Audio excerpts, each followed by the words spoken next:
Sebastian, I got a project. What we're gonna do is go to a little town portal, and there's a girl that is a mom, and she has 2 children. She's pregnant with her 3rd, and the kicker is she's 17, and so you can imagine. Wait, so she's had 2 kids already? Yeah. And she's 17? Yeah. So what we're gonna go do is see if there's some service that we can provide for her. Okay. I've never really done volunteer work. The Quirks, they're trying to teach you morals and stuff. I mean, it's like being in kindergarten. Could there be a messier closet? They're just extremely cheesy.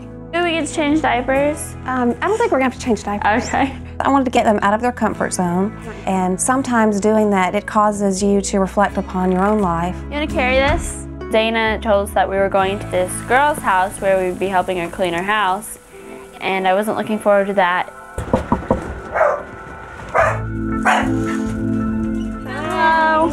Jameson, this is Julie. She's got a J name. I opened up the door, and I was appalled with what I saw. It was very dirty, and I felt really bad for the children that they had to live in something like that. Would you say he's 2? He's 2.5. Okay. And how old is she? She'll be 2 in October. Wow.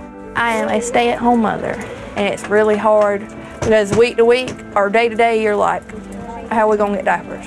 How are we gonna get this? How are we gonna get that? We wanted to do something that might be helpful towards you. Yes, ma'am. So, you want to point us the way to dishes? You know, I've had to watch kids before. It's hard to do anything else while you got a little baby in your hand, let alone 2 kids. I tell you what, I'm going to let Sebastian and Julie wash dishes. Yes, ma'am. And I'm just going to see if there's anything I can tidy up doing. It is really nice to have a little bit of help, just 3 people coming in, because usually it's just me and the kids, and clean, put them to bed, clean, wake up, they mess up again. That's getting me wet.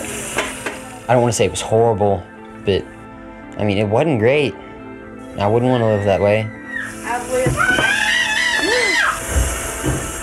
We did dishes, swept, we took laundry to go do. Fresh as a daisy, they'll be folded.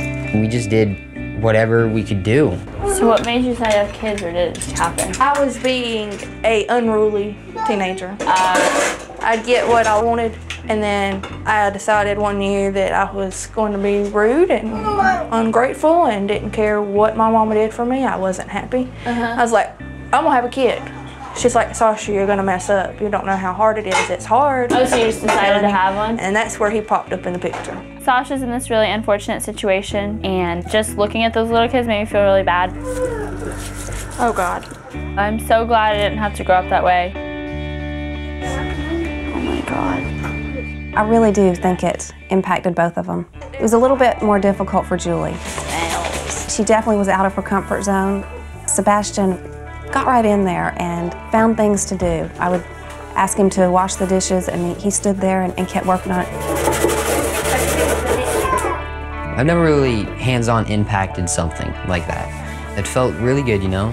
How delicious does that look? I don't think Sasha should have had kids if she was gonna have them live that way, but I feel good that I helped her out. There you go. It made me appreciate what I had, most definitely.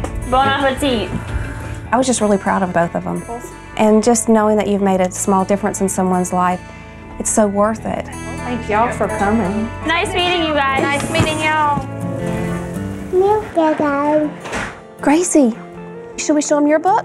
Can we show them? I invited the teens to come sit with me on the couch. She knows where it is. I wanted to share with them the story of David and I going to China and adopting our youngest daughter, Gracie. So this is the picture they sent, and it just said, will you accept Sheng Wancheng is her name. And really didn't say anything else. It just told us that she had a 3rd-degree cleft lip and cleft palate. It was important for me, especially to talk to Julie about having people love you from the inside out rather than the outside in. And I just wanted her to maybe think a little less superficially. We decided to go the special needs route and adopted a child that had less of a chance to be adopted. With cleft lip, cleft palate babies, their palate's all the way open. And so I'd feed her, and she'd eat a banana and it would just come out, everything came out of her nose. This is the note that that her parents left her with in the box. She was in a little box, and that's all they wrote. You know, that's their actual handwriting. So to me, it's like our connection to her. Anyway, this was the man that found her on the steps. They left her on the steps of the orphanage. It obviously meant a lot to Dana. She ended up crying. I mean, it breaks your heart, you know?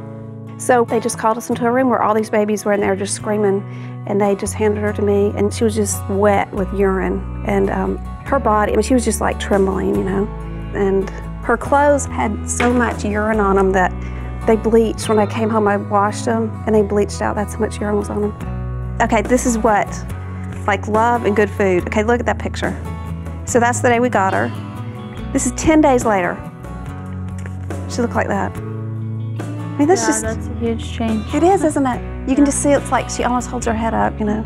I mean, just after that short of a time, you really just changed that life. A human being's life, you really changed their life. So whenever my girls have, you know, a pimple, I'm like, don't be complaining about that because, you know, Gracie's always gonna have some scars, huh? I mean, you know, it makes you think about more of those significant things in life. Hearing Gracie's story just made me realize to be thankful for what I have, because she's been through so much more than I have. You know, it might seem like, oh, she's so lucky because she got surgery or she got adopted, and we just feel just the opposite. We just feel so lucky. I thought at the beginning of the week this family was really cliched and preschoolish, but hearing the story really made me respect how much they actually care just in general, you know? Dana and Dave and really the whole family are really thoughtful, caring people. I mean, just really good people.